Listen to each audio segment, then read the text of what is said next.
I'm not surprised, motherfuckers.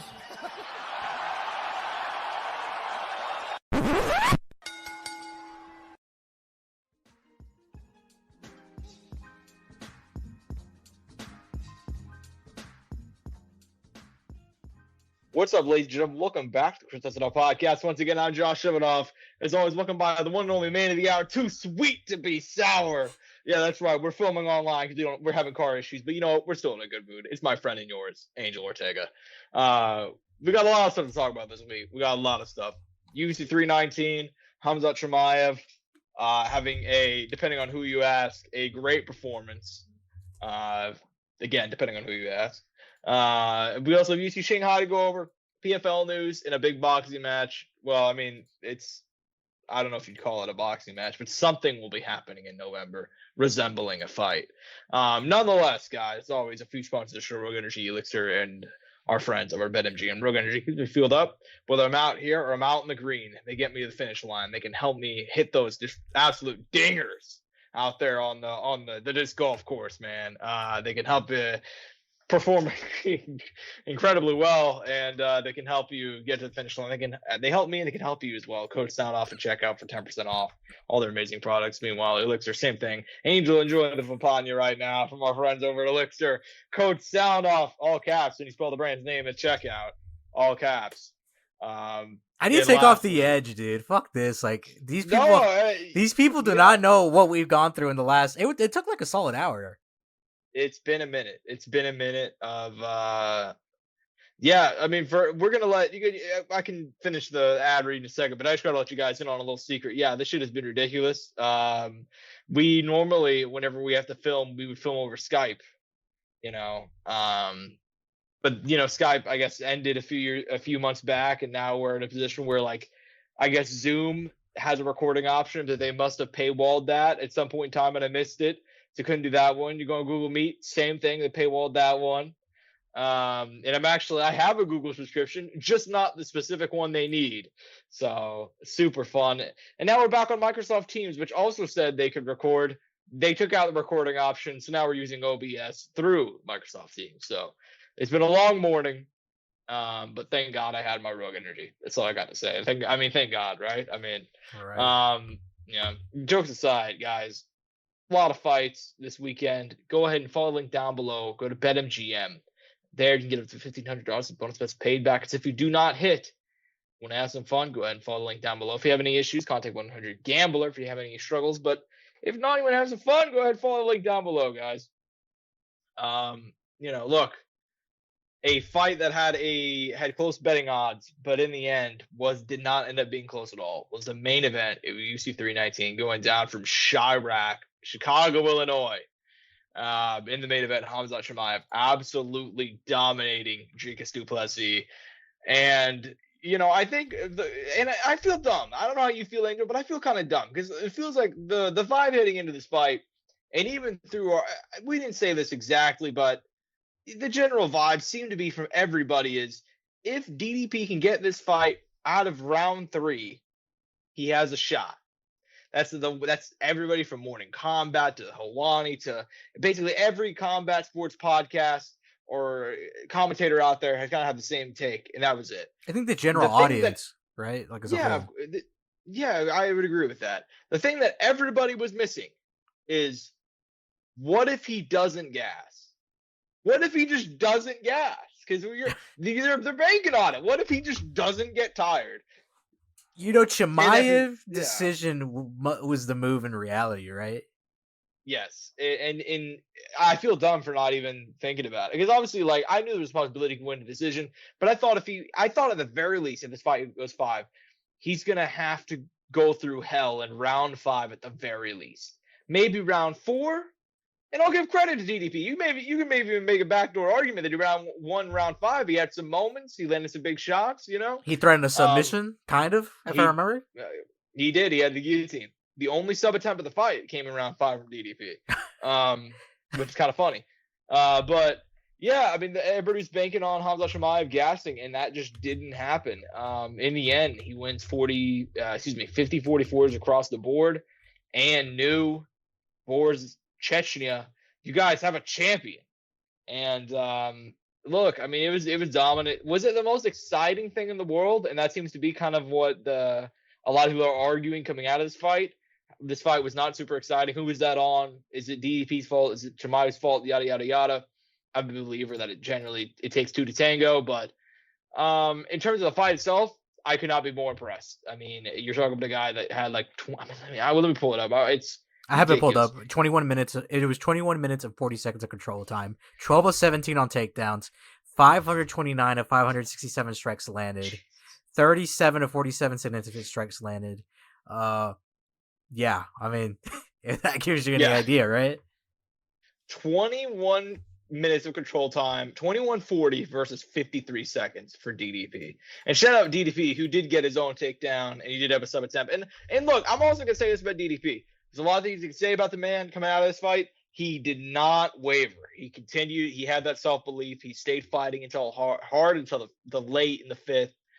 That, I think, deserves some credit. A lot of lesser men have quit against Khamzat Chimaev. DDP did not. But in terms of the fight itself, look, I mean, dominance. Pure dominance from the word go. You laid out the stats there. I mean, this fight wasn't close for a second. And I think there are some people who are being like, this fight was boring and yada, yada, yada. And to me, I almost view this. I don't know how you view this fight, but to me, I view it like whenever Khabib Nurmagomedov took on Ally Quinta, and obviously the opponents are incredibly different, but the overall strategy from the two seem to be pretty similar. I want to see how my gas tank goes across 25 minutes. It almost felt like Khamzat Chimaev was not trying to get him out of there. I mean, like I said earlier, the only sub attempt came from DDP. And you could argue maybe that's boring, but to me, this guy just ragdolling him and doing whatever he wanted.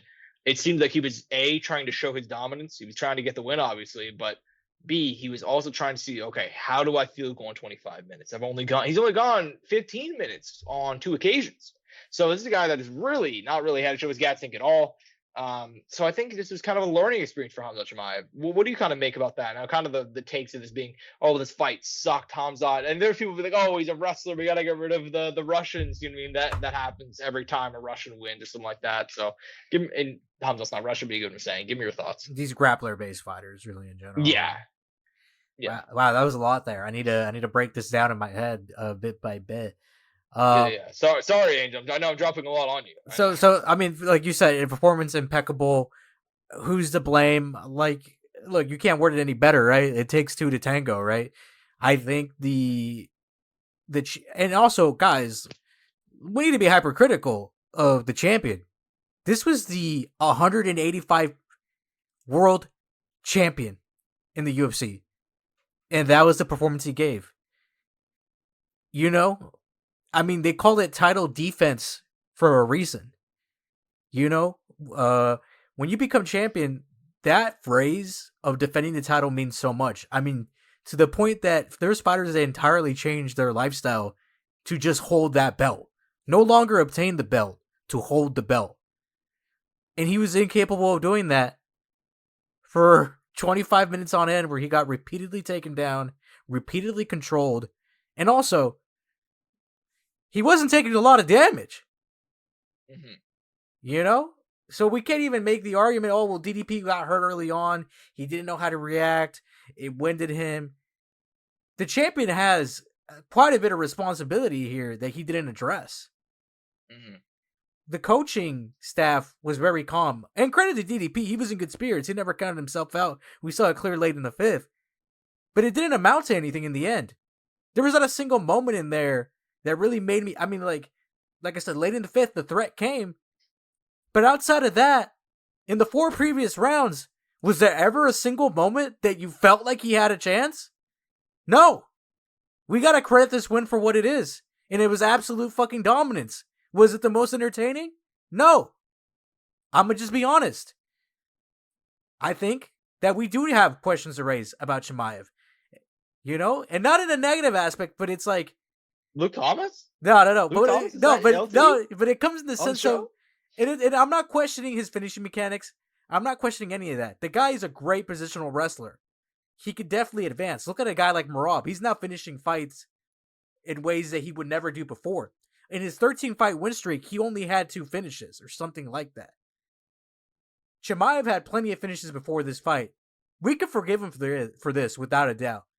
But I hope that in his next fights, which are going to be a lot of grapplers, so there's going to be a lot of threat returning. Your Cabaralios potentially, your Anthony Fluffy Hernandez, your RDRs. These are guys who bring a legit ground game.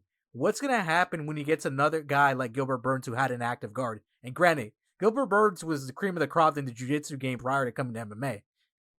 But these guys that are coming up are no fucking joke. Incredible gas tanks, great chins, and incredible camps. I think the questions don't come from this fight, but if not from the fights after. Where, shit, maybe this is the key, right? An active guard, guy who could throw threats from below, and, be competent on the feet, if not elite in comparison. Yeah, I mean, I will say this. I do think there are still some questions about Khamzat Chimaev, obviously. Like, we kind of got to see the 5-round gas tank. We got to see some stuff answered. But for me, I almost feel like, and I hate to be the guy that says this, but, man, DDP in your team, what were you guys drilling all camp? I feel the need to ask that. Were you guys just banking on... And I'm not, to be clear, I'm not the only person to say this. There are a lot of people going at his team right now, and how much of that deserved, how much is that just undeserved, and being like, 'cause again, this guy was undefeated for a reason, had really only had one challenging fight his entire UFC career against Kamaru Usman. I understand Gilbert Burns kind of gave him a moment. He gave him some trouble at spots, but I thought I clearly won that one. For DDP, it makes me wonder, like, what did you guys drill in this camp? Because it looked like they had no real game plan, and especially some of those get-ups. And I think he was even DC on commentary kind of pointing out, like, DDP isn't, he's not even doing the little simple things you need to do in order to get back to the feet. And obviously, he's not a grappler in that way. We haven't had to see him be a defensive grappler in that way, going all the way back to the fight I referenced, the Derek Brunson fight a few years ago, whenever Brunson was kind of throwing him around early. We're kind of banking on him having actually improved a lot in that area, and it seemed like he had not been able to bridge the gap even at all. So for me, I kind of think, yeah, it takes two to tango. Fight wasn't super exciting. There's no question about Khamzat Chimaev, but was this impressive? Absolutely. I mean, he 50-44 to the UFC middleweight champion. And I gotta be honest with you, man, 50-44 doesn't sound right to me. I feel like it feels like what round, I couldn't even tell you what round they gave him a 10-8 in, because I feel like you could argue for the first 4 rounds. You could argue 10-8. Can you not? No, you're absolutely right. And look, we got to pull it back a little bit here. Because, dude, a week ago, we're talking, oh my God, if DDP, loses and gets submitted in the second round, does he get an instant title shot again? Does he get an instant rematch? Dude, it's fucking crazy. It didn't even take a quick finish. It took 5 rounds of utter domination for us to be like, you know something? DDP doesn't deserve an instant rematch. And it's, wow, I did not, that's one thing I did not expect, if I'm being honest. Because I thought maybe he'll get blown out quick. Oh, he got caught. He jumped to Gilly. Okay, maybe, let's run it back. Okay, let's run it back. But now, with the way the division's looking, and by the way, I know we're kind of blending into the few talks in here. We just got RDR, Anthony Fluffy Hernandez announced a week ago. We have Imamov Cabaralio. I mean, we have two, how do I put it? 2 showcases of guys that are going to be putting their name in the hat.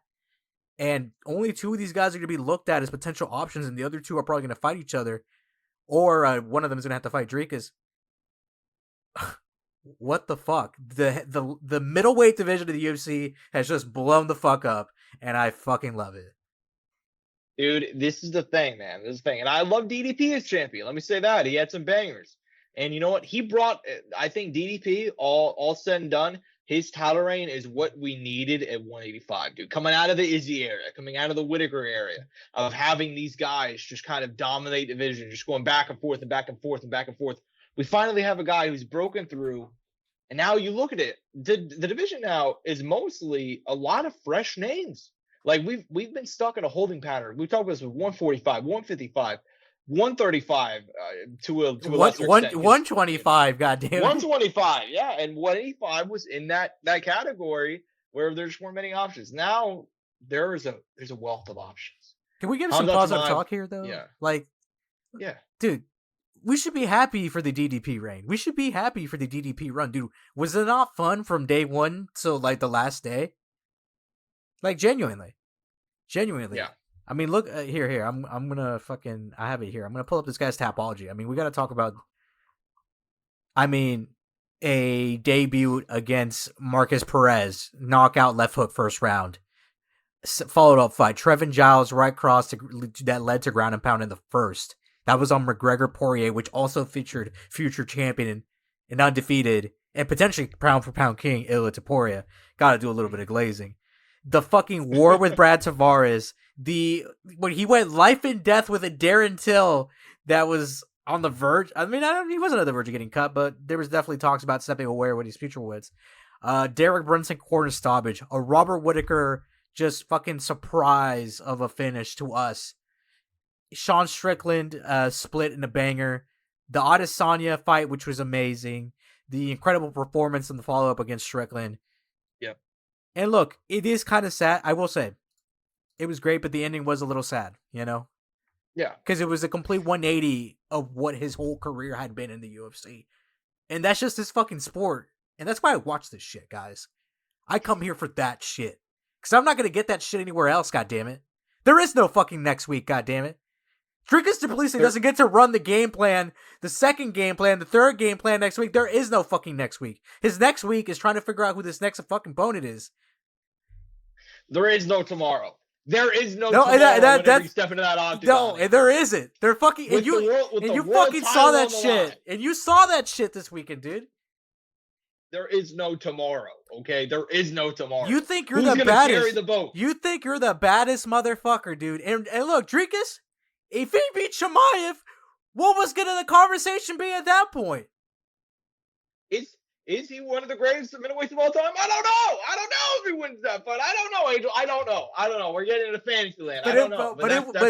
But the idea was awesome, right? Like the idea was awesome, and that's why this main event rocked. We gotta look. I'm trying to bring some positivity. This is why this main event rocked.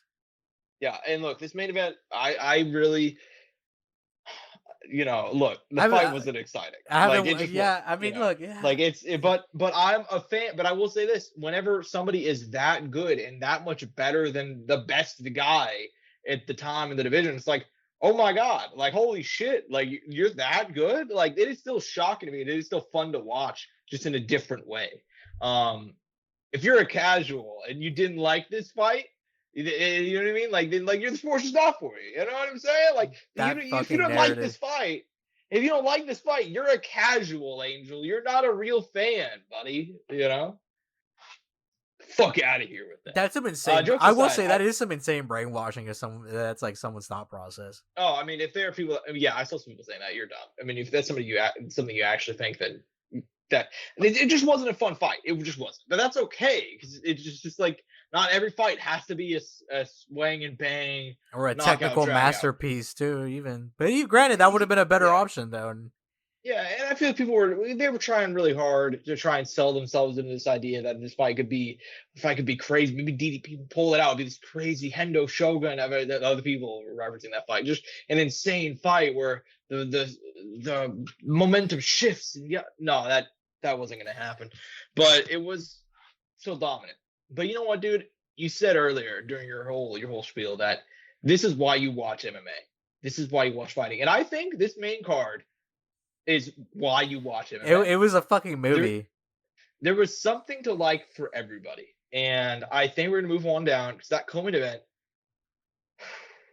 it hurts. I'll say that. I picked him, but it hurts. Lerone Murphy knocks out Aaron Pico. 321 of the first round. Aaron Pico. How did he knock him out? I need you to say it. It was a one of two spinning back elbows on the night. One of two, which is insanity. And look, I said it earlier. I picked Lerone Murphy to win this fight, but I'll be goddamned if those first 3 minutes did not give me hope and think, oh my god, Aaron Pico might be the greatest 145 pounder on the planet. Like he might be that good. Like he might be that guy, pal. I mean, he was getting the takedowns. Didn't he drop Lerone Murphy in the first 10 seconds or something? Or was that a slip? I do not remember off the top of my head. But okay, all right. Well, regardless, he landed some huge shots. He's getting the takedowns. But during the fight, you saw those takedowns, those little jump in moments. He's getting timed a little bit closer each time. And I remember before the last takedown, Ronnie Murphy almost was this close to hitting him with a flying knee. He clipped him, but he didn't land it flush. Next time in, Aaron Pico jumps in, he tries to shoot, spinning back elbow, puts him to sleep. Angel. Aaron Pico's Bellator fraud. Ronnie Murphy's the next UFC title challenger. Give me your thoughts. Are you gonna feed into it now? Are you part of it? No, dude. You know me. I'm a demon, bro. I mean, I'm switching sides. That way, I'm always on top. Are you actually? Like, I actually can't tell. No, I'm not. I mean, look. Aaron Pico is still really, really good, and he got caught in a fight that he was winning. That's fighting, bro. Do you think he's gonna get the Pitbull treatment? We'll get to Laromo here in a second. I feel like we got to talk about Pico first because we did pick Pico and we got to eat our crow here. Well, I mean, you picked Pico. Oh, I picked Pico. brother, what? No. Brother? What do you think they're gonna give him the Pitbull treatment? You think they'll give him a step down, give him a Danny Ige type, a Josh Emmett even? Yeah, and they should. I mean, the reality is that he's still Calvin Kattar, bro. Calvin. Oh God, dude, no. Josh is like, dude, I don't want Calvin Kattar's execution, dude. Dude, I'm getting tired of watching Calvin Kattar lose. Like, can we just like give him me, and then he can retire, bro? Somebody just go out and pick a fucking. Would you take 10-10 for that? Like, you got the balls to go in there and drop like you got hit by a bullet? Yeah, do I have the balls to go in there and throw a fight? Absolutely, dude. In the words of Alexander Hernandez, I got big balls and an average size pog. So I mean, I'm yeah, man. Yeah. So who do you want to see Pico fight next? Like, who would you like? I mean, jokes aside, I think a Dan Ige would almost be perfect. I think. I mean, it'd kind of be funny considering like he just like we just had the Pitbull thing happen. So I think it'd be funny, but I think that makes a lot of sense personally. I don't know, man. I mean, I think let me pull up the rankings real quickly. But I think he deserves somebody on the still on the rankings, just on the outskirts of the top 15. How do you like Giga? Is Giga unbooked right now? He might have an opponent, but it was just an option I was throwing out. Giga's 15. Yeah, fuck it. Why not? I mean, honestly, like, why not? Him or David Onama? David Onama, Dan Ige, Giga Chikadze. I mean, Onama got a little win streak going, so I think he's deserving of someone above him. Yeah, but Aaron Pico is also a huge name, so it's kind of it'd be a big fight. That's a hard fight. That's a hard fight, though.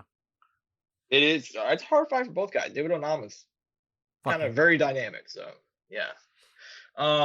Yeah, I mean, I'd like to see him fight one of those three guys, somewhere in the 13 to 15 range. I think it makes sense. Because, like, it wasn't like, granted, we'll show us to this, the Ronnie Murphy stepping up on about 3.5 weeks' notice, too, which is another thing that goes into this.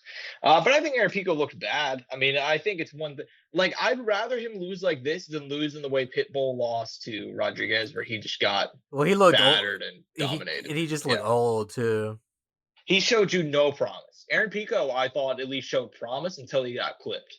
And that's literally just fighting. Dude, what a fucking finish, though, by Laromo. By the way, a guy who, like, what else could you have asked for? Because, like, he needed something.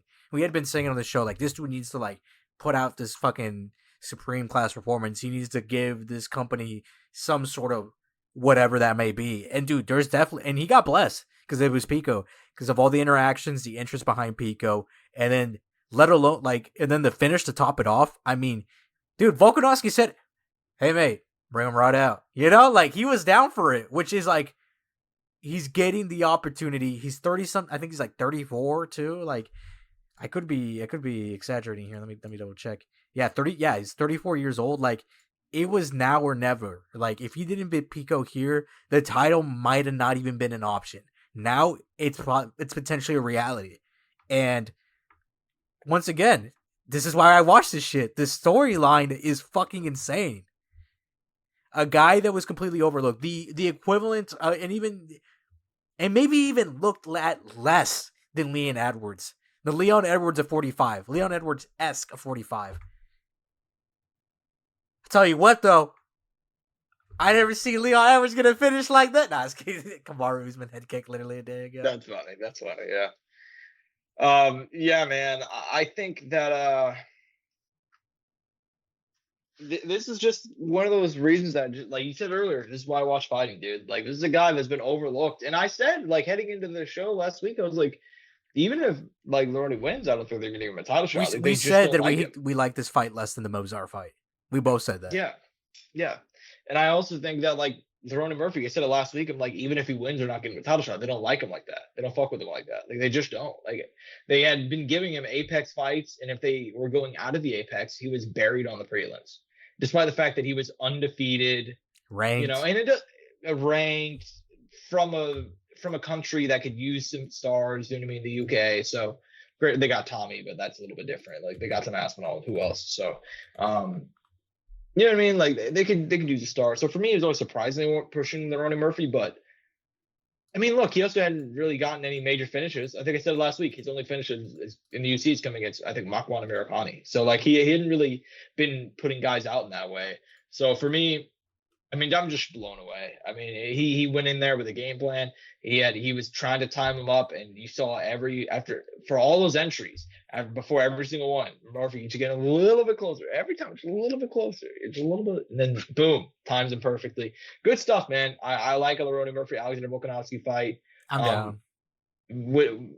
It's tough to like be like, oh damn, fuck Mozart, but dude, Mozart fans right now are like, dude, god fucking damn it. Mozart fans are crying, or just if there's any left, they're just like calling, you know, the hotline. Because let's say like this fight would have ended up being like just like a technical win by Lerone. That wouldn't have probably. It's still Mozart still had a chance on the table. Now I feel like it's almost like he needs to fucking fight someone now before they get before they consider him, and then And we, dude, fuck. If Pico would have won, it sounded like they were going to give Pico a title shot. So, they would have. By the way, the comparison of a guy that just was never going to look like he was going to have that option to a guy who was coming in and was going to be given that option immediately. I mean, that's the game, right? Well, and it's funny, dude, because Murphy and Mozart were in the same position, almost kind of like heading into this fight, like both non-finishers. Don't do a lot of talking, don't have big social media presences, but they have clear upside to them as well, but the downsides do seemingly outweigh them. He set himself apart. He got the finish. Not only that, but Mozart pulled out of this fight. And so whenever stuff like that happens, Lerone Murphy, heads up, brother, you're fighting for a UFC title there. Literally did everything right to look better than Mozart. Like nothing. I mean, what else could you ask from him? Maybe more promotion, right? During the fight week, right? Maybe just more clips from him. But fuck, dude, outside of that, he hit all the boxes. He set himself apart so well. He set like this is literally, if you're a Lerone Murphy fan, this could not have gone better for you. Stepping up on short notice after the guy who could have. It was literally. I mean, it's Murphy or Mozart. That's it. But Mozart pulls out of the fight. Murphy's like, you know what? I'm in. Knocks him out. I do got one thing. We have a player at large though. Gian Silva. Diego Lopez. John Silva. John Silva is a live dog. He's still alive in this race. So do you think he could sneak in? I don't know. I think at this point, no. I think Lerone might have locked it up. Like, I think Lerone's locked it up, but this is the way the UFC goes. Could like Lerone Murphy be like, hey man, I need like 4 months, and they're like, Volkanovski's ready to go in 3. Well, actually, let's be honest. Let's be honest though. Do we really think a Diego Lopez Gian Silva fight will have a 3 or 4 month turnaround? Right? Like, no way, right? Those guys are gonna fuck each other up. No, probably not. Probably not. So yeah, I mean, it is what it is. But yeah, I mean, look, and also, I mean, dude, Mozart's gonna have to rematch Diego, dude. Yeah. Fucking Mozart. Yeah. If Diego loses, is it Mozart Diego too? Is it time? I think it's time. Dude, what the fuck? That's insane. Well, I mean, it doesn't help either that it does help for Lerone Murphy that another big fight, Brian Ortega, Aljamain Sterling. Oh, wait a minute. Now that's happening a lightweight this weekend because they couldn't make weight. So Brian couldn't make weight. So yeah, it feels like everything. By the way, coming up Lerone Murphy. Second Brian in a row that couldn't make weight. Let's see if this one gets cut. We'll get to that later. Dude, yeah, we'll talk about that later. So 1 down. I think we spent enough time on that one. We just got to go 1 down because, man, there was something in the water. There was something in the water in Chicago. Call me Martin Scorsese, goddammit. My hands are up right now. Carlos Prates finishes Jeff Neal.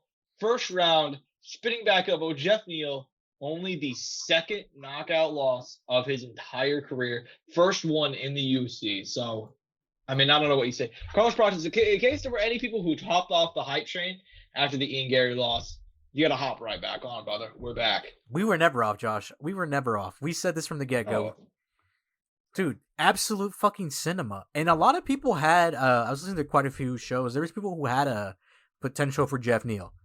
There was definitely Jeff Neal people who were hoping here and actually thought that Jeff, his hands were going to do it and that was going to be the way he led the victory. But dude, I think the dynamic striking, the fucking, obviously the danger of the elbows, the knees, the kicks, like that Thai style that he brings, Thai / kickboxing style that Prates brings, dude, just fucking did it. And like the guy is just a nonchalant promotional machine to top it off. I mean, once again, we talk about a guy who's hitting all the boxes, like, is fucking cool.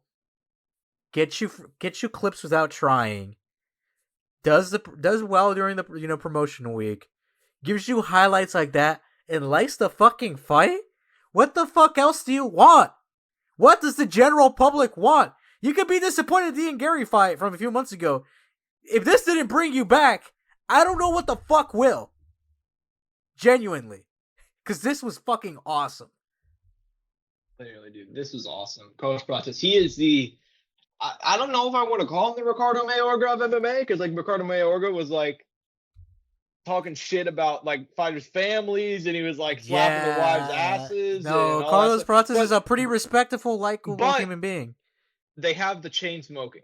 They do have that involved. So I mean, dude, have you seen the edit of it was them at like it was like people walking up to the post-fight press conference like dais, and he's like, smells like cigarettes up here. And the Data gets up there and he's like, oh man, someone's just smoking up in here. And it cuts to Carlos Prates just fucking, and just all the highlights, So look, should we be should we promoting tobacco in general? Probably not, but I actually just bought the 24 pack of cigars last night, Angel. I'm having them shipped, so I don't right from Cuba. Dude, so it's like I just go to your house and you're like fucking chain smoking. You're like, dude, I'm going through half a pack a day, bro. Like this shit. Dude, something's changed in me ever since DDP lost, man. I just can't. I can't.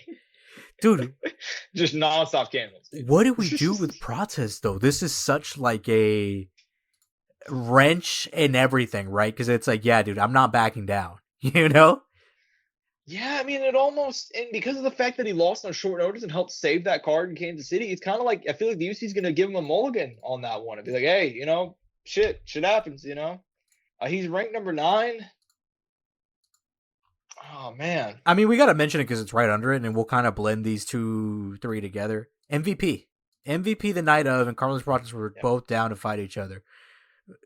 We won't get to MVP necessarily yet, but do you think that MVP at 170 for Prates makes sense? And for me personally, I got to say no. Look, I got to say no as well. If I'm Michael Bennett Page, I am calling out Robert Whittaker tomorrow, and then I'm going to get a UFC title shot. I'm going to stay at 185 pounds. I'm gonna get those matchups because, dude, you might as well. Wait, I see the leaves. I see the tea leaves, Josh. We're not gonna get that. We're gonna get Dricus du Plessis versus MVP, bro. We're gonna get Dricus du Plessis versus MVP. Oh God, you know what? That makes so much sense too. Because everybody at the top's really kind of tied up right now. Yeah, and he's not gonna fight, is he? No, he's not. No, for Prates, dude, are we really gonna get that? Dude, give Prates Buckley. Give Prates Kamaru. Kamaru needs a fight. Fuck it. I think Prates Kamaru could be insane. You know something? So I kind of Prates Leon. Dude, I'm down for either one of those like variations. Yeah, you know what? Prates Leon or Prates Kamaru. I think you give that man a big fight because he stepped up on every occasion that UFC's asked him to. Yeah, I think you give him either one of those two. They're both names, both former champions. Puts him in a position. He's entertaining. They like him. And dude, if he gets the right wins at the right time and gets the finishes, like he might kind of push himself ahead or kind of stick out of the crowd there. And in the case of Kamaru and Leon, I think that fight also offers a lot of upside because both of them, I mean, Kamaru doesn't really need a win, but I think that's a good matchup for Kamaru. And I think for Leon, you need a win, and that's a low-ranked guy with a lot of hype you can steal from. You wanted the trilogy, though? I feel like for Kamaru, you don't need that fight, though. You got your win over the young cat, and you impressed the fuck out of people. That's true. He beats another. I mean, and also if he like beat, I know we're getting like on Kamaru conversation here, but like, dude, if he did fight Prates and he won that fight, brother, the conversations there, the conversations there, I mean, that just shakes up the division in an insane way. But no, I'm down for either one of those. I think he's deserving of that. Mainly because I want to maintain the integrity of the young guys like Michael Morales, which I'm like, he's 7th right now. Fuck, dude, Michael Morales Leon or Michael Morales Kamaru, same there. Yeah. Progressive division. Gary, I mean, he's either gonna fight Sean Brady or fucking Bilal or someone, or he's waiting for the title. Like Gary Brady seems to be the play from what I'm seeing online too. But apparently there's been games played on one side or the other. We're not gonna throw blame, but We're not throwing allegations out there, but we have heard them. But yeah, no. So, but that's the 170 talk now. MV fucking P, right, Josh? MVP, man. Michael Venom Page. And you know what? We've had a lot of Bellator guys come through, and they just haven't lived up to the hype. And I'll say this, as a longtime MVP fan, I was back in the day, I was like, guys, he's not just a can crusher. He's really good. We just got to see him against some good guys. And it took a long time. But now we're here, and he's not just beating guys. Like, he's top 10 in the UFC. And up at middleweight, dude. And he dominated Jared Cannonier 29-28 across the board. Well, he knocked him down multiple times. I mean, what'd you make of it? I mean, just as a whole, the guy is a relevant fighter as a ranked option in 2 divisions. I mean, I wonder if down the line, well, it'll be and it's not going to be hard to answer. It's either going to be him or Chandler, however you want to look at it. But it's like, who was the most successful guy to come, start their career in Bellator and then transition to the UFC with like a decent amount of fights? And it's going to end up, dude, it might end up being MVP over Chandler. Just because the run's been a little bit, granted, Chandler, and as far as entertainment value, unquestionable, right? As far as the quality there, like, it's not even, yeah, fire. But as far as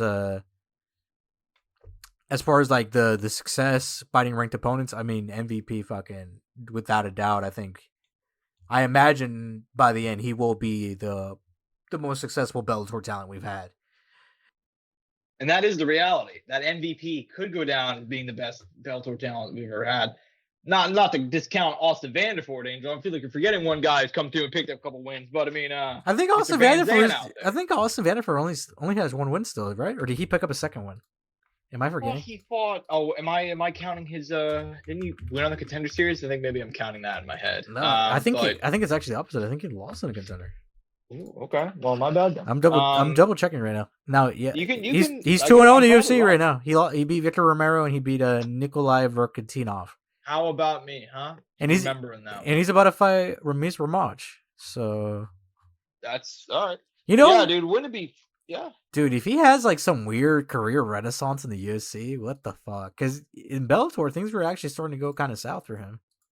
They were. I mean, he lost the title fight and he kind of got worked in a fight after that, I believe. So things have been rough for him, but yeah, good for him. I mean, I was just kind of making the joke. I don't think he's going to be the best Bellator guy. By the way, I'm looking at the rankings right now. MVP 10, Robert Whittaker 5.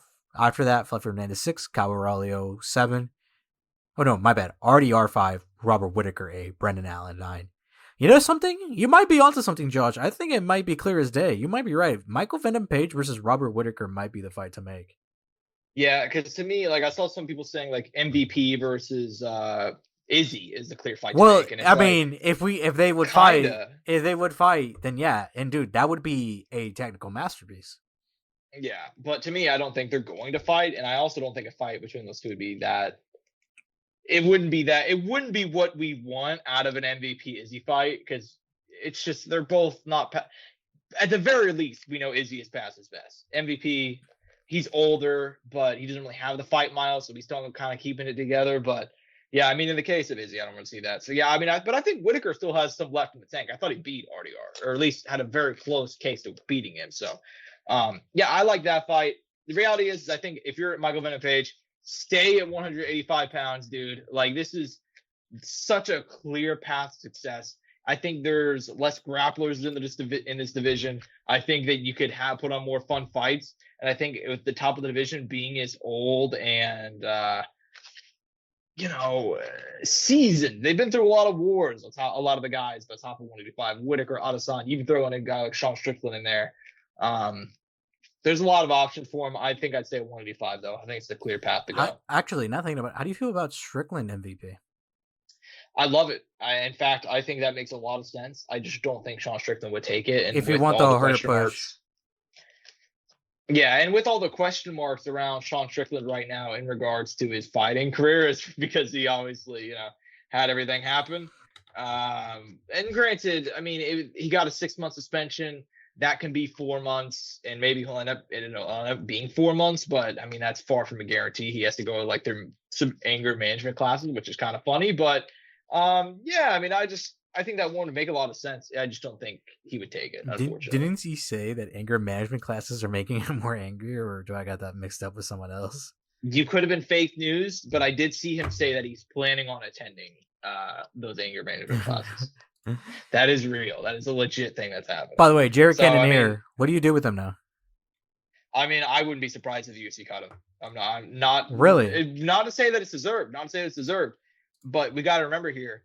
If I remember correctly, didn't they threaten to cut him if he didn't accept this fight? Isn't that how his fight came together? I'm not sure. He originally said no.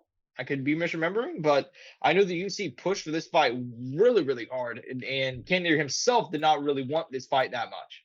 That is like on the record. So I would be surprised if they cut him. I mean, he's 41, and I will say, I was expecting MVP to have a lot more trouble in this fight. I can't remember if I picked him to win or not, but obviously I knew he had a decent chance. But he got dominated. I forgot. Cannonier, so I forgot what Rampage said, but he said fighting MVP is like a lose-lose because you're probably not going to look good against him, and if you lose, you're not going to look good either. Like you're going to be the highlight. Mm-hmm. You're going to be the guy getting just clowned on. Yeah, I mean, I feel bad for Cannonier, not going to lie. I mean, he's been through a lot, and he's older now, so I kind of felt bad for him getting worked like that. But look, full credit to MVP. Give him a big name next, and we'll go ahead and see where he goes from there. I think it's time to focus on a weight class, though, because I do think he might not win a title, but I actually think he could get himself into a title fight at 185. Hey, better question is 205? 205? Return to 205? How do you feel about that? Older, it could extend his career. Bro, and you already know this. You know what? Light heavyweight is so bad. I mean, you might as well go for it, right? Like, why not? I think at least if I'm him, I suggest I'm like, hey, if I want to stick around, what if I go to 205? You give me a high-ranked opponent, and we go from there. Yeah, you know what, Angel? You make a great point, dude. That division is so bad. You know something? If I were him, I'd be like, I want Jan Blachowicz in the summer. See, and didn't they? I feel like they fought, correct?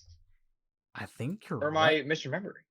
I feel like they fought early. It was Cannonier when it was kind of back and forth up to 205. 2017 decision loss. Yeah, that's what I thought. He worked him. Yeah, look, fuck it. It's been almost 10 years. Look. Why would you say that to me? Well, what do you mean 2017 was 10 years ago? Almost 10 years ago, I said. You son of a bitch! What is your problem? But yeah, look, if he wants to extend his time in the UFC, and I think even extend his career, dude. Yeah, I mean, they're close in age. Fucking Blachowicz is injury-ridden. He's older. You'll be in, like, the top 5 of the rankings. Fuck it. Take a risk. What's the downside to it? You're at the bottom of middleweight now, which is for the long time, we kind of talked about being one of the more open to take over divisions. You can go from being near the bottom of a division and now it's getting a lot of young talent in the middle and near the top to a division that is completely lacking talent and instantly be potentially a top 3, top 4 option. Yeah, dude. I mean, if I'm King, I didn't really think about it too much, and obviously I'm very curious what he would think about it because he's kind of made his body into being kind of one, because MVP actually I thought he looked bigger than Cannonier in there, and he's kind of the more seasoned 170 guy. So, the Killer Gorilla is cut these days. He's like super leaned out. Yeah, he's really lean. So maybe, but look, I will say I think I like your idea. Like if he puts on a little bit of weight, fuck it, why not? Dude, I just think as a career revival, dude. Yeah, Blachowicz is 5 right now. Like it would literally be a career turnaround kind of saver situation because.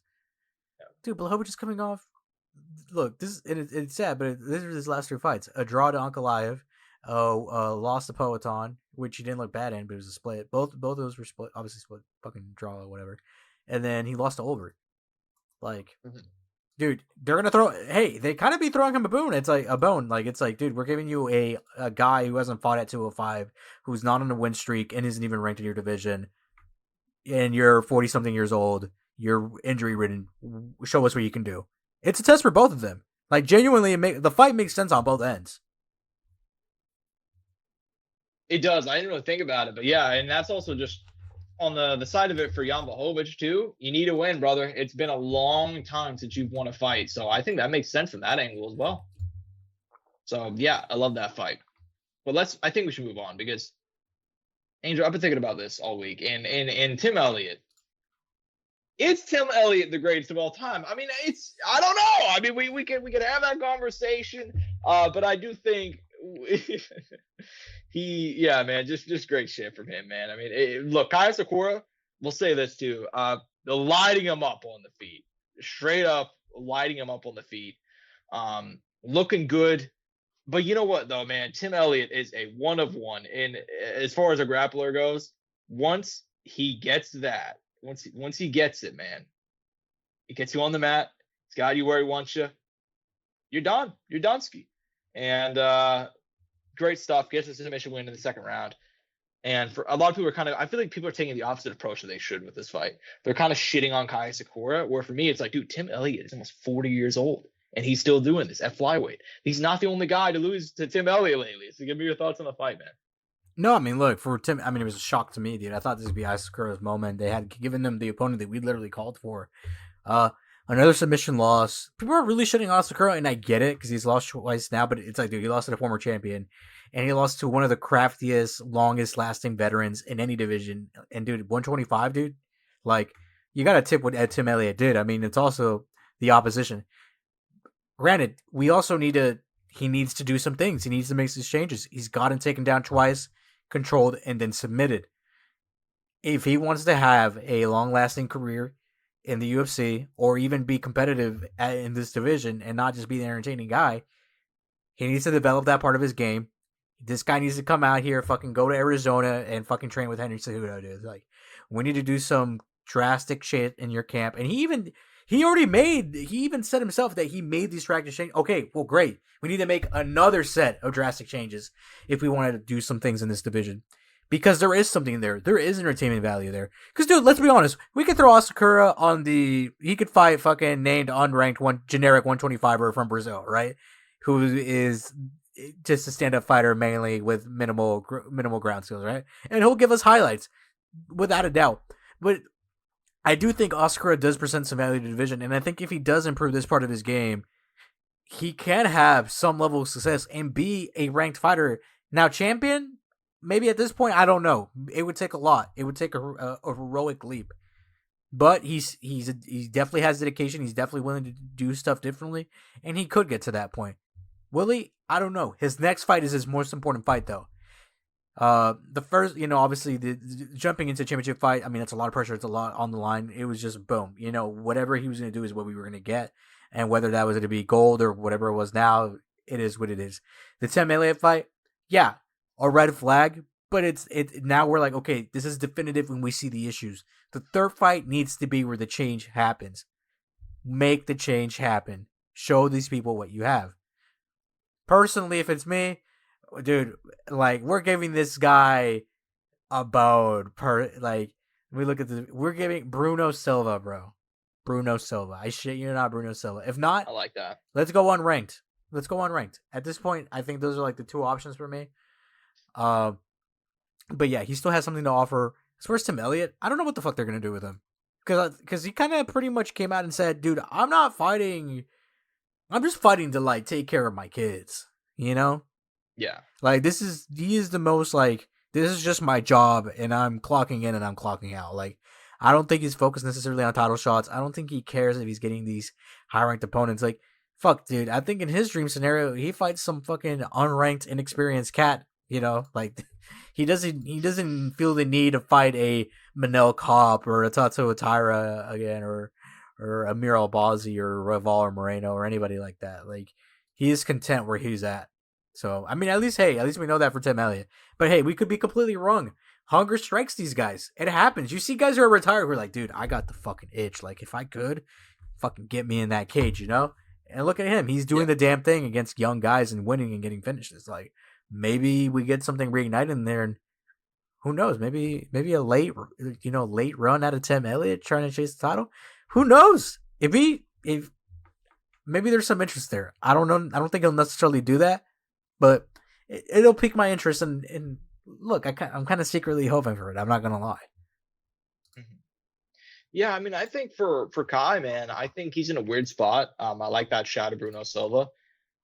I'm not gonna say like he can't be champion. I'm not gonna say this or that. I think we're at a point where it's like a complete rebuild is kind of needed. You know what I mean? You got to take a lot more time, dedicate yourself to the grappling. And look, Tim Elliott's a D2 grappler. There are certain things that this guy is not the guy that you want to face if you have any question about your grappling. And yeah, I mean, man. This fight was more depressing than the Pantoja one for a lot of reasons. Obviously, Pantoja is a champion. There's that, obviously. But, you know, this one, I thought Kai Sakura looked good. Like, I thought he genuinely looked good on the feet. He was snapping Tim Elliott's head back with some big shots early and often. But, man, like, if you get taken down like that and you're subbed almost instantly, it's like, man, there really are some things you got to go back to the drawing board for. And I still like Kai, but this is a bad loss. And I think as much as I'm talking up Tim Elliott, and that is true, because I think at 38 years old, he is still a legitimate top 10 guy at 125 pounds. I think a lot of this reflects just badly on Kai, man. Like, this is a guy that if you are as legit as a lot of people think, you can't lose to Tim Elliott at this stage in his career. Tim Elliott, a couple of years ago, top 5 guy for sure, genuinely, you could argue. But 38 years old, dealing with a lot of stuff, it just, you know, sucks for Kai. But for Tim Elliott, he's kind of in a point where, like, at 38 years old, he's like kind of elevated himself into being like, oh my God, who are we going to get next? Is he going to get him an El Cape? Is he going to get a Kai Car France? Like, at 38 years old, what could be next for Tim Elliott? What do you think? I mean, I kind of said that earlier. Like, I don't know, because he kind of is at the stage of his career where he, like I said, he literally came out and was like, I'm just fighting to work. Like, this is just my job. Like, that's it. So I don't know, because I don't think he really has interest in going up. And like I said, unless that reignites in him, which it could, then yeah, at that point the questions will be raised. And I made the point earlier where I think Tim Elliott would be happy with fighting generic unranked Brazilian action fighter at 125, you know? And that would be more than okay for him. He doesn't. I don't think he feels the pressure to be a ranked fighter. I don't think he even cares if he continues to be ranked, as long as he continues to fight and make money and stay in the promotion. Yeah, that's fair. I mean, I think that like I said, I agree with that. He's kind of in a weird spot. I'd throw him a bone. I'd give him Kai Car France next. Ranked number 6 versus 10. A bone? I mean, dude, KKF is fast. No, I know, but like he's the I mean, he fought for the title last. So for Tim Elliott, that'd be a huge fight at this stage in his career. Yeah, I mean, you're not wrong. You know what? Hey, UFC, I don't know if you guys have noticed, but Kansas City's kind of a hotbed for MMA. So maybe next time you come out here, Tim Elliott, the main or the co-main against Kai Car France, I'm just pushing it out there. Even though we kind of gotten blessed the last few times, bro. I mean, Ian Gary, Carlos Prates, that was a big fucking fight. That was a big fight, and before that, Hill Roundtree was good for that one. We had the DJ fight, we had the Max fight here. So, like, you know, a lot of fun stuff we've had in Kansas City. So we can get blessed again, though. That's what I think. Not the blessed, but blessed again. Yeah, and then we got to move down to the prelims. Admittedly, we won't spend as long on these, but there was still some big stuff to talk about.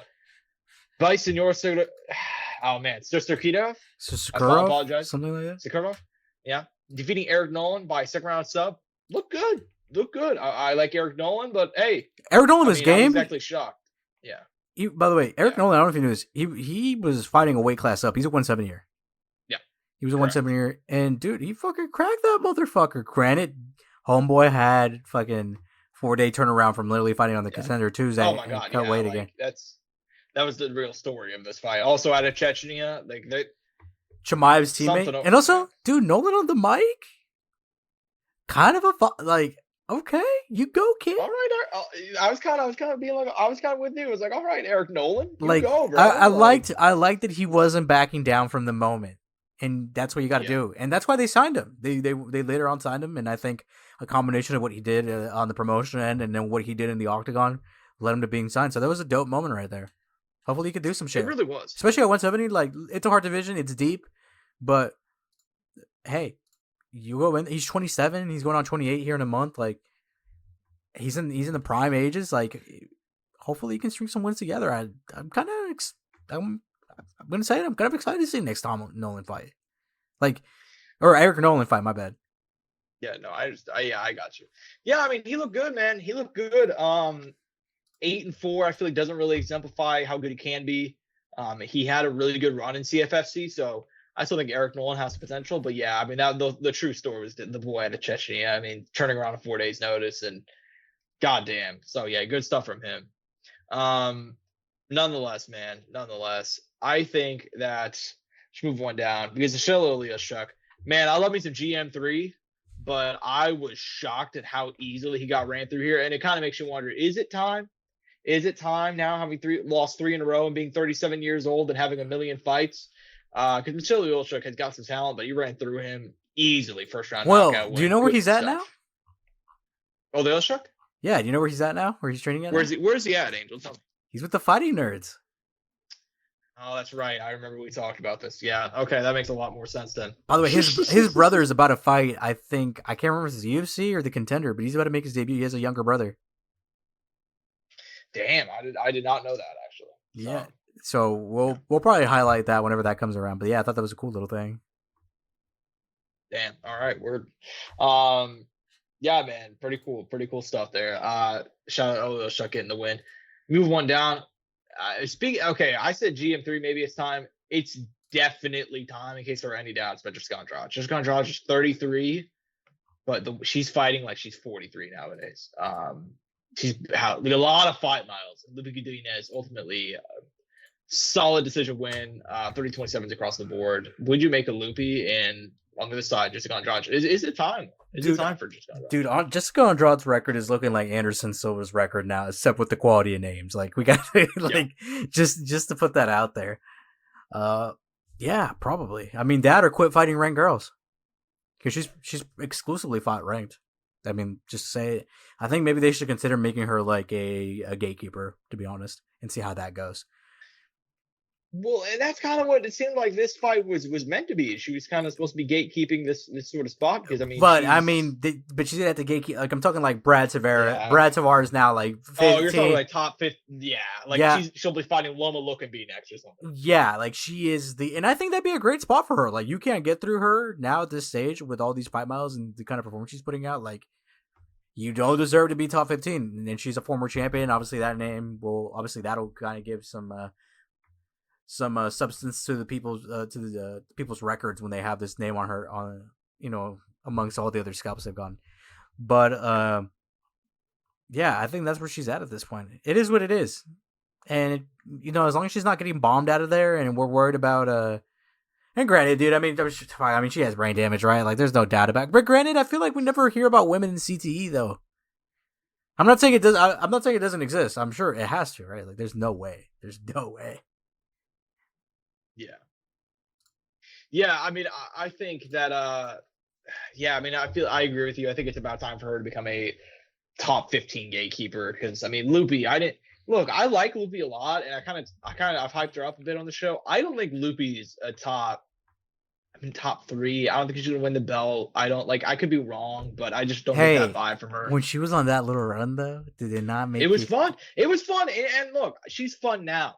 I'm not talking bad about our girl, Lupi Godinez Gonzalez. I would never do that. I'm going to make Lupi come out here and beat your ass now, just because of that. Well, why are you threatening me with a good time, Angel? I just don't understand. BC, what did you treat you on the show? Did you see this is still on topic. Did you see BC and LT on the main card minute where they had to do trivia? Oh my god, and he like dominated the strawweight divisions. He's like, who has more followers, Tracy Cortez or Mackenzie Dern? Not even skipping a beat. Mackenzie Dern. And then they changed like, dude, no, correct. There was another one where they asked him about a fight in like 2016 or 2017 from the strawweight division, which he like pulled out of his ass. Like, that was insane. Yeah, there was one, dude, there were some where like they were messing it up and I was getting it right. And I'm like, oh God, I'm too autistic for this, man. I remember all of these. There's one, it was like, who were Joanna Jędrzejczyk's like last few wins, and I remember getting them. So yeah, I mean, like, but it was still funny because there was like, man, why is Luke Thomas's like super convoluted questions and BC's are like, who did you masturbate to last Tuesday? Those are the questions. Like, Jesus, dude, ridiculous. So anyways, anyways, that was awesome. Love Lupi Godinez. I think Lupi deserves a big name next. I mean, this was a big fight for her, but I'm talking like, give me. I think Tatiana Suarez is booked, so give me Mackenzie Dern maybe. I think that could be fun. I think. I kid you not. I think Suarez is fighting this weekend, Josh. No. Yeah, I'm saying like she's booked. I don't think she's fighting. This weekend, right? But it's coming up. I think it's coming up. It's coming up. Yeah. I know she's not fighting this weekend though. I know that she's booked. And I think Mackenzie Dern beat Lupi like a year or two ago, but I mean, fuck it. I mean, there's not a lot like. Okay, she's fighting September 13th against Amanda Lemos. Okay. Yeah. Oh, then maybe Yan Xiaonan. I don't know. I mean, like the strawweight division is logjam because they have Wei Li fight once a year, so like nobody can push forward and nobody breaks through. Somehow, some way, we still don't have Verna Jandiroba versus Wei Li Zhang and somehow. Dana White, I know you hear me. Dana, please, just give me my fight, man. Yeah. Anyways, give Lupi a big fight. I don't care who. Jessica Andrade, give her Loma Lookingby or something. Give her like bottom of Denise Gomez. Give her Tisha Pennington. Give her one of those gals. You know, Angela Hill rematch, something like that. Let's talk about this one, man. Chase Hooper getting flatlined by Alexander Hernandez. Chase Hooper was on an incredible run heading into this fight. But he did fight a guy who was not washed in the form of Alexander Hernandez, who just flat. And I don't mean to say that everybody was washed on Chase Hooper's win streak, but at least like 3 of them are. So no, I mean, good stuff from Hernandez. I mean, look, it was something that I even personally was very like open about it. I was like, dude, the win streak is good, but we got to keep building. Got to keep developing. Like, we are not like, I'm not gonna blind myself and say we are there when we are not there. I would have even completely avoided betting on this fight. Like I would have, like, Hernandez was a live dog on this. He might have been one of the best dogs on the card in my opinion. Yeah. And also Hernandez KO was just sounded like a juicy bet anyways. Yeah. With how much Chase Hooper leaves himself wide open, this is on me. I didn't check the betting odds right before the fight. I had no idea that Chase Hooper was a favorite. That's surprising information to me. I'm pretty sure he was. Was he not? We could be wrong, but I mean that just is crazy. Yeah, look, he was via Tapology. Alexander Hernandez plus 315 underdog, minus 385. 315? Minus 385 for the Dream. Which, in hindsight, I'm like, why did I not capitalize on that? Dude, yeah, I'm like so mad right now. I mean, I like Chase Hooper, but Chase Hooper leaves himself wide open like nobody else. Right? I mean, he just does. KO fucking fluff, like fucking Alexander Hernandez should have been your $100 bet for the week, and you wouldn't have even felt bad about it. Yeah.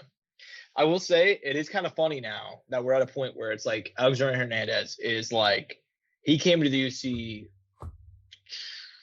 2018, 2017.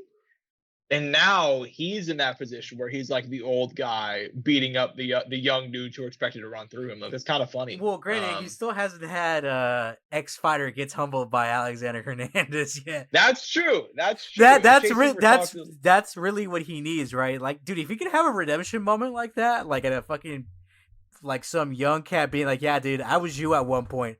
I was you. Chase, but you're gonna be me tonight. For once.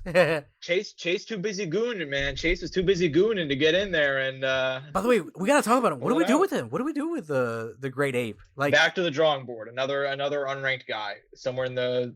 I mean, just outside of. I think you got to do just outside of the 15 man, in my opinion, just because of his age. Yeah. By the way, it's 3 in a row.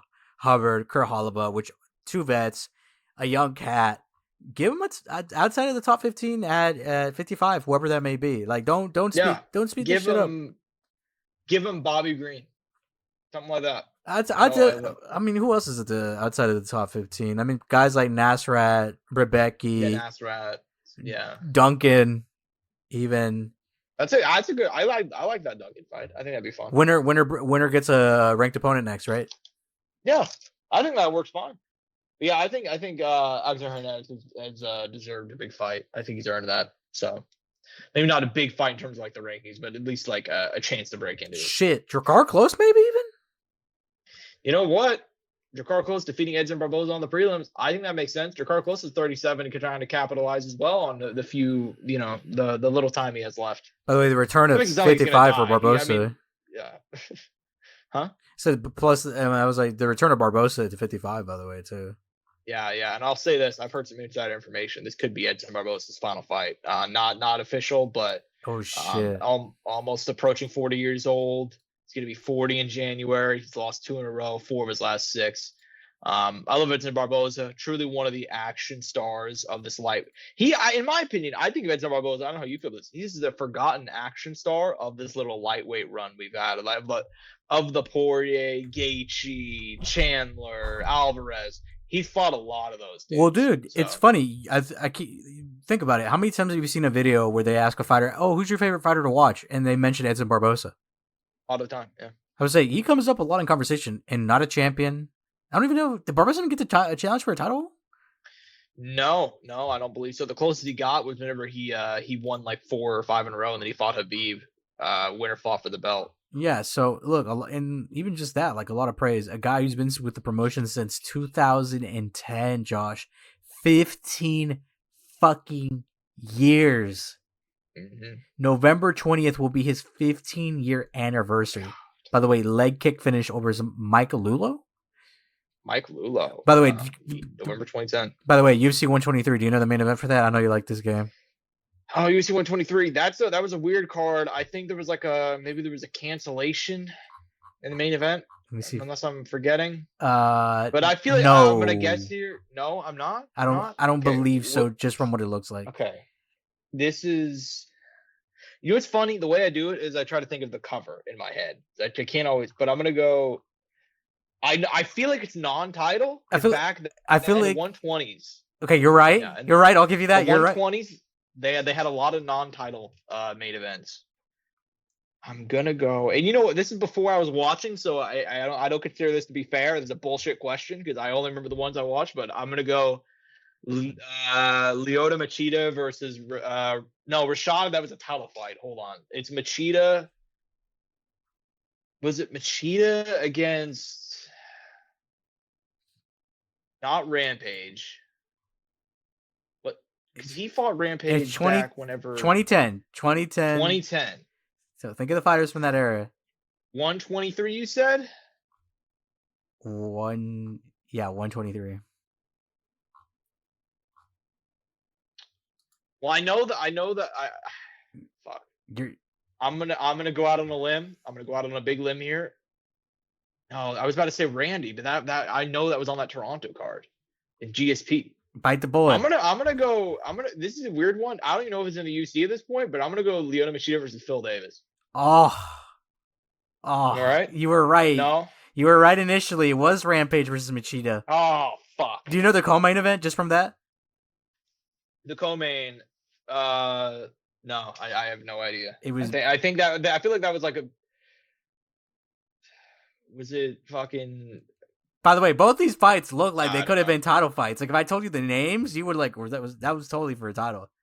Well, I mean, if it was Machida against Rampage, definitely that's one. I mean, I don't know for the co-main. I have no idea. It was BJ Penn Hughes. Phil Davis fought Tim Bosch on the other card. The third one? Yeah, it would have had to been the third one. Fuck. Yeah, I mean, you were pretty there, dude. When you said fucking Machida and then Rampage, I'm like, oh. And I'm gonna pull up the full card. UFC 123. Falcao Harris on here. Phil Davis was on the main card. Fuck. Matt Brown, Brian Foster, Mark Munoz, Aaron Simpson. Holy shit. George Soulopoulos defeating Joe Lozon in the main card opener. Dennis Holman versus Caro Parisian. The Heat. The Heat? Caro Parisian? Nick Lentz, Tyson Griffin. What a fucking fight. Wow. Yeah. Well, that's fun. Yeah.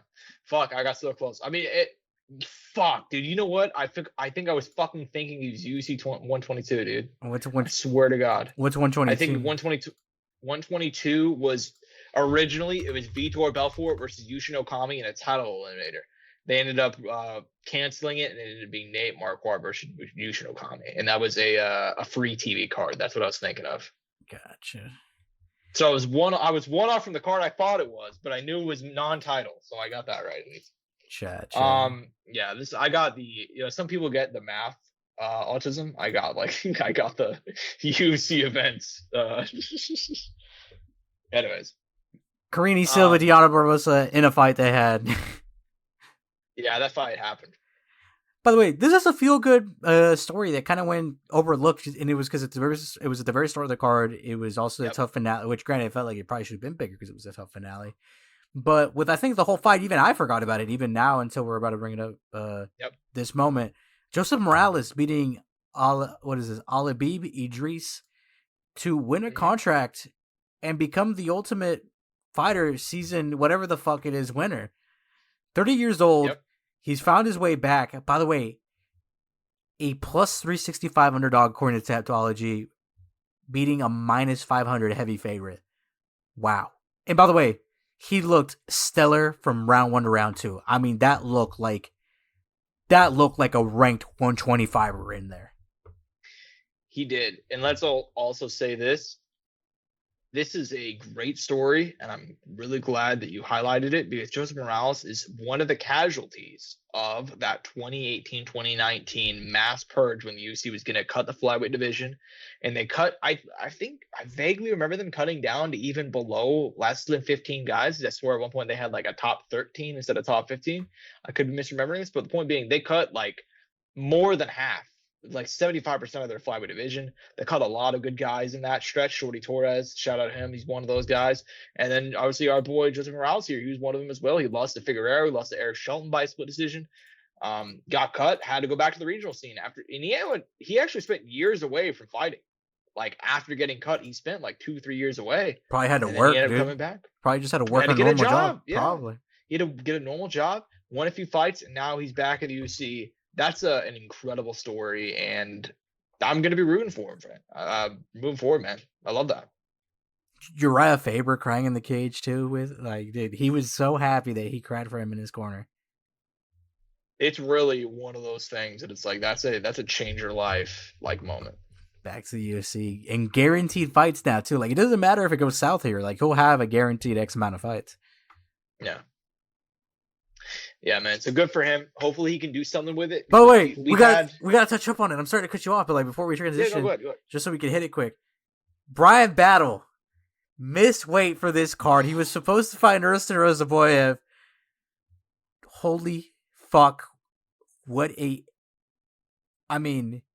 mistake. I don't know.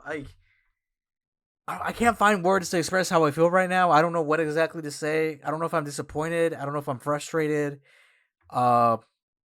Is this justified? And it's weird to say, but I feel like I'm usually like give a guy a chance. Like I kind of forgive a guys a lot, but I get it.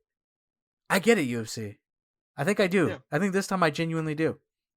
I also understand it. I don't like it, but I understand it. Because there's only so often that you can miss weight and have this happen in that way. Because, like, look, I love Bryan Battle as much as the next man. But the reality is that, look, man, he missed weight 3 times, I believe. Like, yeah, and then he had that Randy Brown fight back in December that people thought he lost. And he entered the rankings, and it pushed Randy out. So that was like a fuck you. And then he goes and moves to 85, which was like a fuck you again. Like, and he had the cardinal sin of missing weight after moving up. You can't do that. Yeah. You just can't. Catastrophic, dude. I mean, a guy who was 7-1-1 had won the Ultimate Fighter. His only loss in the whole promotion was in 2022 to Renat Rokhdinov. Like, yeah, dude. This was career suicide at its finest. I still can't believe it. I don't know if he'll be able to make his way back to the UFC. Genuinely. Yeah, I mean, he's going to need to spend some time on the regionals. He's going to maybe go to the PFL, but even then it's like, unless you figure out what you're doing weight class wise, it almost doesn't matter. You know what I mean? Like, unless you can make weight 4-5 times at whatever weight class you're going to be at. You know what I mean? And he got interviewed this past week by Ariel, and it didn't the cut didn't happen yet. He seemed pretty like, oh yeah, things went wrong. Kind of played it off really, and it was like, look, we'll get it next time. It'll be fine. And maybe they didn't cut him. Maybe is it official they're cutting him, or was it only UFC roster watch? It was only UFC roster watch that we've seen, but but ESPN MMA even made a report, dude. And I feel like generally like if they report something too, it's like pretty. They're generally spot on. Yeah. Well, I was only gonna say roster watch because I know they've been wrong a couple times lately. You see, like they did the Conor thing and they took Conor McGregor off, and then they ended up having to come out and release a statement. So, but if they haven't said anything about Brian Battle, he's probably just cut then. So yeah, I mean, he's gonna have to go back and do the. Also, there's been no battle statement. Like, Yeah. if you weren't cut, you would just say, "Guys, what the fuck? Yeah. I'm not cut." So, I think that's kind of the nail in the coffin there. And dude, It's like, time for him to get on his Rumble Johnson shit and go ahead and move to 205 and just wreck the dude. not. I mean, but I don't even know if it's just that, but it's, dude, it almost feels like, oh my goodness, what was this? The guy, and granted, not to this level of fuck up because this made the company look bad, but homeboy who won the Ultimate Fighter and then went out and got drunk and like fucking smashed windows. So that was Jesse Taylor. Yeah, Jesse Taylor. Like, dude, I think this is even more like on, like, not as bad as that, but I feel like it's almost like that, where it's like, dude, you're gonna have to like maybe have that kind of return to the promotion, not even like a oh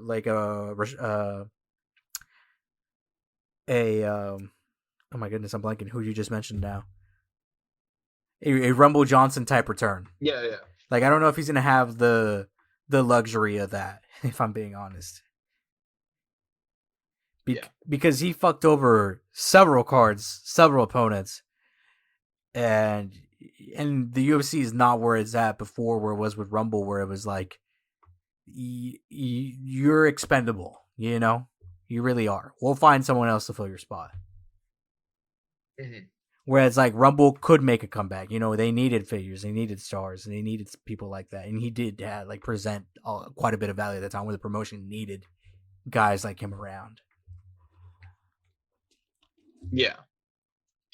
I mean, it's tough, man. I mean, I think he'll get back because I think he's too talented to not get back. But there are some guys that genuinely never figure it out. Everybody thinks about the how long do you give cases.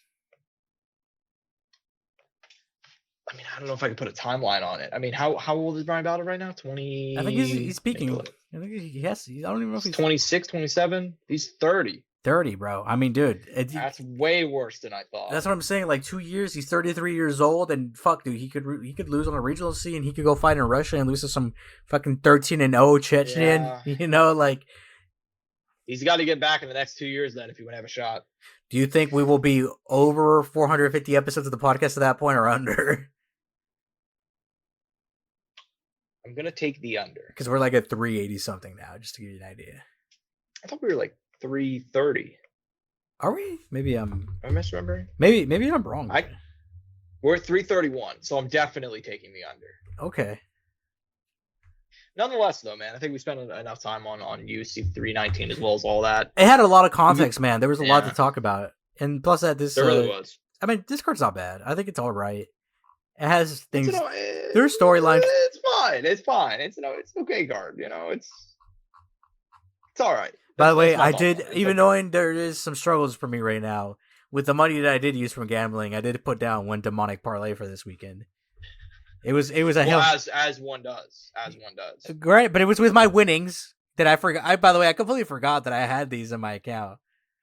So I went ahead and I was like, hey, something, let me pull out fucking $35 and leave $5 in and just make a crazy parlay, and whatever. Let's fucking go, dude. Let's go. Whatever happens, happens. Amen, brother. Amen. Nonetheless, man, we'll talk about your bets in a second, because going down from the Shanghai Indoor Stadium from Shanghai, China number one, Angel. China Ni hao, man. Ni hao. You know who's on this path to number one? Zhang Mingyang, the Mountain Tiger, last fought in our backyard of Kansas City in April, just absolutely wrecking Anthony Smith in his retirement fight. Very predictable.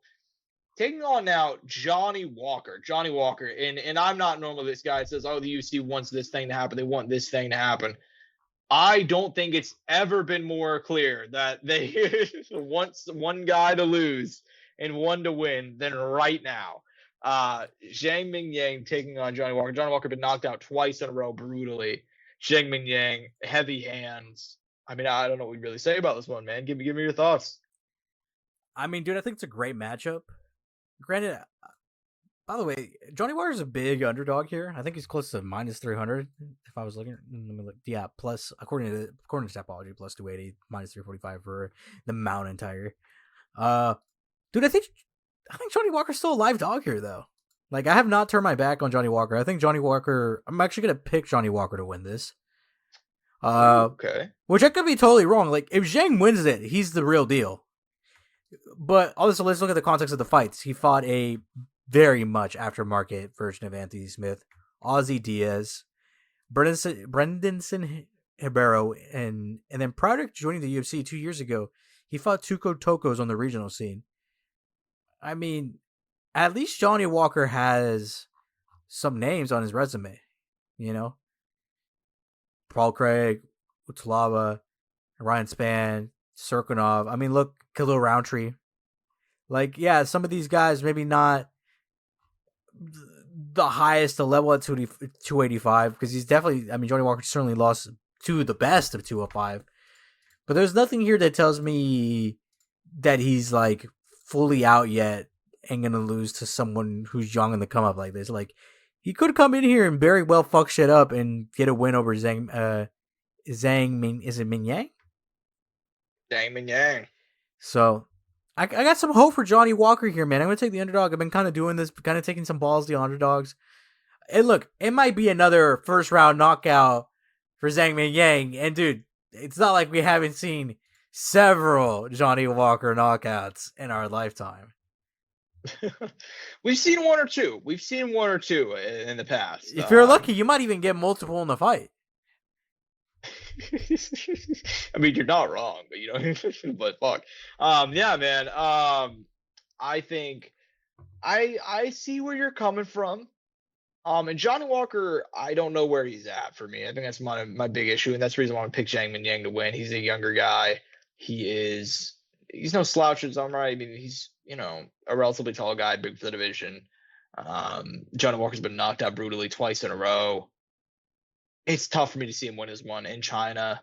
So I'm going to take Zhang Mingyang, but I see where you're coming from. He has obviously faced the more high profile and better guys for the most part. So, yeah, I see where you're coming from, but taking Zhang Mingyang. Co-main event's a weird one. I said this earlier. Brian Ortega missing weight. Instead, this is going to be a catch weight of 153 pounds. I mean, what do you say about it, man? I mean, what do you say about it? I mean, Brian Ortega looked like death on the scale. He looked like literal death. And he looked like he had fucking Rick Grimes in episode 1 of The Walking Dead, bro. He came out of a coma. He's walking around. That's the same vibe. He looked bad. So give me your thoughts on this fight, man. Obviously, we know the story here. Brian Ortega he's dealt with a lot of the last few years, but Aljamain Sterling coming off a loss himself. What do you make of this fight, man? I mean, this is an insane fight, even under these fucked up circumstances, because neither one of these guys is what you would call a stand-up fighter. They are both super dangerous on the ground in different ways. Brian Ortega will throw up a fucking submission out of nowhere. Aljamain's bad takes are as dangerous. You do not want Aljamain Sterling on your back. You know, if Ortega gives him that position, fuck, dude. I mean, that might be it. That might wrap up that fight. Depending how the fight and how Aljo gets this fight to the ground, and if he doesn't get the back instantly, dude. I mean, Ortega, active guard, dangerous. That triangle is always live. I mean, T City, baby. I mean, that's in the name, you know. Call as it is. Look, maybe you do keep this fight on the feet. I think Aljo's awkward enough on the feet. I think Brian is competent and good enough to do what he needs to do with how he likes to fight on the feet. Maybe you try to fucking load up some shots, man, and get him out of there, especially since it looked like he had a shit weight cut. You were the healthier one. You are probably going to have the better cardio. And maybe set a pace here, you know, for Aljo. I'm going to go Aljo, man. Granted, I am not calling that a secure pick, and people might be like, oh, dude, Aljo lock, baby. Aljo lock. Brian Ortega is not one of those guys you can count out in any fight. Look at the Volkanovski fight. Look at the Yair fight. You know, like, those two fights are prime examples of, like, he will just say, fuck it, and go for it. He really will, and I'm agreeing with you. I don't think it's going to be that easy. I think a lot of people are saying Aljo lock because of the weigh-in, but I've seen enough guys look like shit on the scale and then show up on fight night and just wreck shop. So for me, I'm going to take Aljo. Is it a guarantee? No, not at all. But yeah, I'm going to go and take Aljamain Sterling to get the job done. take a look at the rest of this card. Sergey Pavlovich, Waldo Cortez Acosta. Can Waldo Cortez Acosta continue his ascent? We'll see. Sergey Pavlovich, he's really hard. And go ahead. Do you think he'll stop him? I mean, I think Pavlovich's going to win. He's the underdog, too. I expect that Pavlovich should stop him. Oh, no, never mind. I'm incorrect. Pavlovich is actually the favorite. I thought he was, for some reason, an underdog. Okay. Yeah, I mean, I expect Pavlovich to beat him. So I'm probably back to finish. So I'll say that as well. But nonetheless, man, this card is kind of a light one. It's kind of a weird card. Also on the main card, Sue Matajiri, Kevin Bourgas should be fun. Kiefer Crosby coming back here as well on the main card. That should be interesting. By the way, is this his second time fighting? Did he not fight like on some other? Like he fought out of the country before? Prior to this? He fought in the UK last time out. And then before that, he fought in Australia. Yeah, what the fuck? Been through a lot, this guy. Yeah. I was just thinking about that. I'm like, this guy's been all over the place when he's come to his fights. Oh, yeah. He's going everywhere, man. Could use a win, though, here in this one. Yeah. Take a look at the rest of the card. Mahashatse Hazir taking on Gabe Jung should be fun. Loader Kavanaugh, Charles Johnson. Wow. I like that. But this is, once again, dude, this is the hold down. He has to be the wall here. And, dude, I fucking love me some Loader Kavanaugh. That kid's a fucking dog. Hell yeah, dude. Hell yeah. I like it. Should be fun. I love that fight a lot. We also have Rong Zhu. Angel, are you still a Rong Zhu enjoyer? Are you still a Rong Zhu fan? I've always been a Rong Zhu enjoyer. I've never not been. By the way, 25, dude. What the fuck? I know, dude. I know. It's crazy. Debuted in 2021 against Rodrigo Vargas. He's coming back. He's taking on Austin Hubbard. That should be a really fun fight, man. Some W matchmaking there. But, dude, this is kind of a low-key story right here that we're coming up on. At 185, Michel Pereira and the return of Kyle Daukaus. Short notice for the former 205er, I think, at one point. Who's been doing really good in the regional scene as far as, like, with the competition he's been presented. CFFC champion, 2 title defenses under his belt. 4 wins in a row. And a grappling match in there, by the way, as well, against one Connor Dixon. Not quite sure the quality opponent in the grappling match, but nevertheless, still a win in the mix. Look, if you want to stick around, this is the one. This is the one. You need to make this motherfucker gas and get him out of there. Mm-hmm. And I think Kyle Daukaus can't do that. I think he's even the underdog in this. I like my underdogs on this card, by the way. I like Daukaus and Walker. There are Hail Mary ones, without a doubt, though. Like, I wouldn't tell anybody bet your life savings on this shit. I wouldn't bet my life savings. I'm happy you brought him up because I think Kyle Daukaus is a live dog here. I like Michel Pereira, but goddamn, does this guy just fumble at the worst opportunities on a relatively regular basis. So, I mean, if there's a guy that you can bank on to potentially come through, I wouldn't say bank on, but Kyle Daukaus could be, he's possible. Possible. Good gas tank, heavy hands. I like that fight a lot. Yi Jia taking on Weston Wilson. Weston Wilson still in the UFC. So, see how he does coming off a win or Jigasara. And then we have a couple other fights. I mean, this fight card is not the deepest, but it should be fun. I like the main event and the co-main, and a couple other ones on here. I like the opening fight. It's Dr. Nurzagazi versus Oran Satim Balidiyov. I don't know if you remember the guy from Kyrgyzstan, but he was the one who fought he was a 205er who fought at heavyweight against Martin Boudet on days notice or weeks notice. So now we actually get to see him in his natural weight class. And by the way, Kyrgyzstan and Kazakhstan, I wonder if there's some friendly rivalry there. I don't know why. I just thought about that. But that's possible. I don't know why, but I really like these flags side by side. I don't know, just a random little thing I wanted to bring up. No, I get you. That's possible. Yeah, I don't know. I don't know enough about the relationship between those two to know, but yeah. Nonetheless, probably move on because we have 2 quick things to talk about before we get out of here. PFL 10, man. PFL 10 going down from Hollywood, Florida, just last night. And I think this is the greatest outcome for the PFL in a hot minute in terms of some of these fights, man. You go ahead and take a look at the main event. Fabian Edwards brutally knocking out Dalton Rosta. And dude, MMA is better. He brought his girl to the fight. He did. He brought Dakota Dicheva. He brought Dakota Dicheva. He saw him get knocked out. Dude, this is what I'm gonna say. If you're listening, MMA is better than the sport you like. MMA is better than the sport you like. It doesn't matter what your favorite sport is. MMA is better, dude. You walk down the street, you see two dudes playing basketball, or you're watching two dudes fist fighting on the other end of the block. Which one are you looking towards? You're looking towards the fighting, because it's moments like this. Is 3 years to the day that his brother, Leon Edwards, knocked out Kamaru Usman to win UFC gold. Fabian Edwards head kicks, knocks out Dalton Rosta to win PFL gold.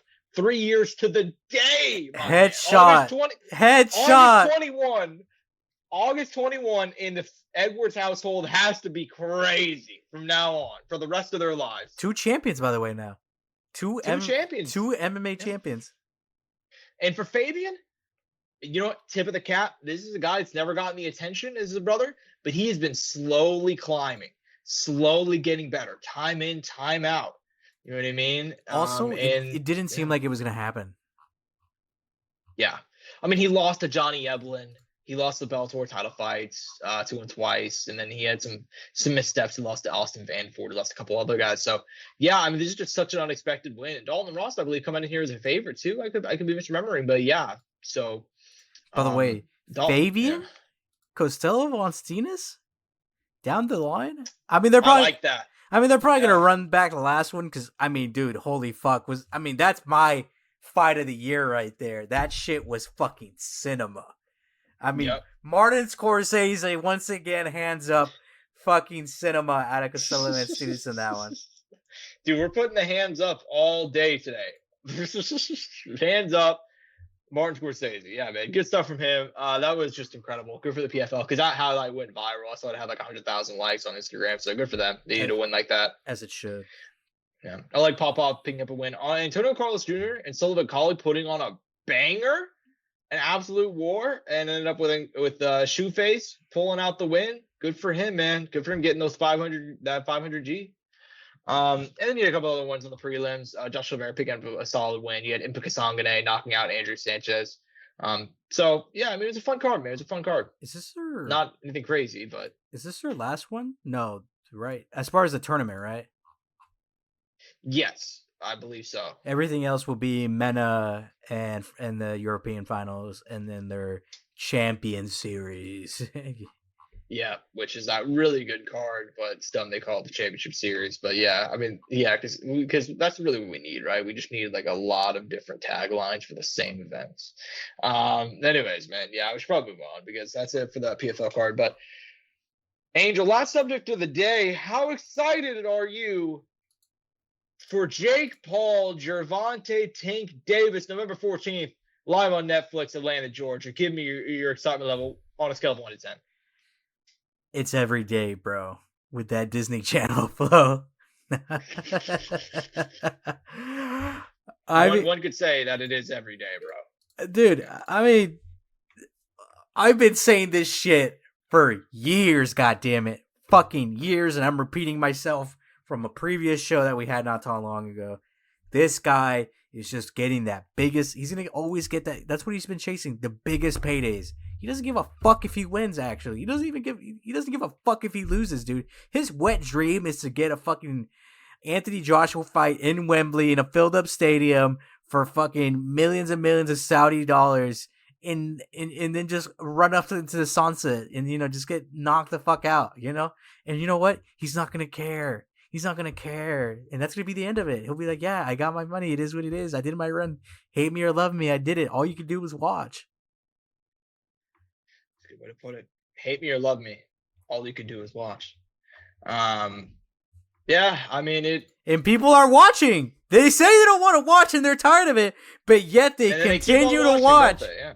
I mean, look, I watched it because I actually I'm like, me personally, I wanted to see how far he could take it because I knew. I wasn't blind. I wasn't dumb. I did think he would. I was like, I thought he did increase the level of competition. Now, how far he would do it was a different story.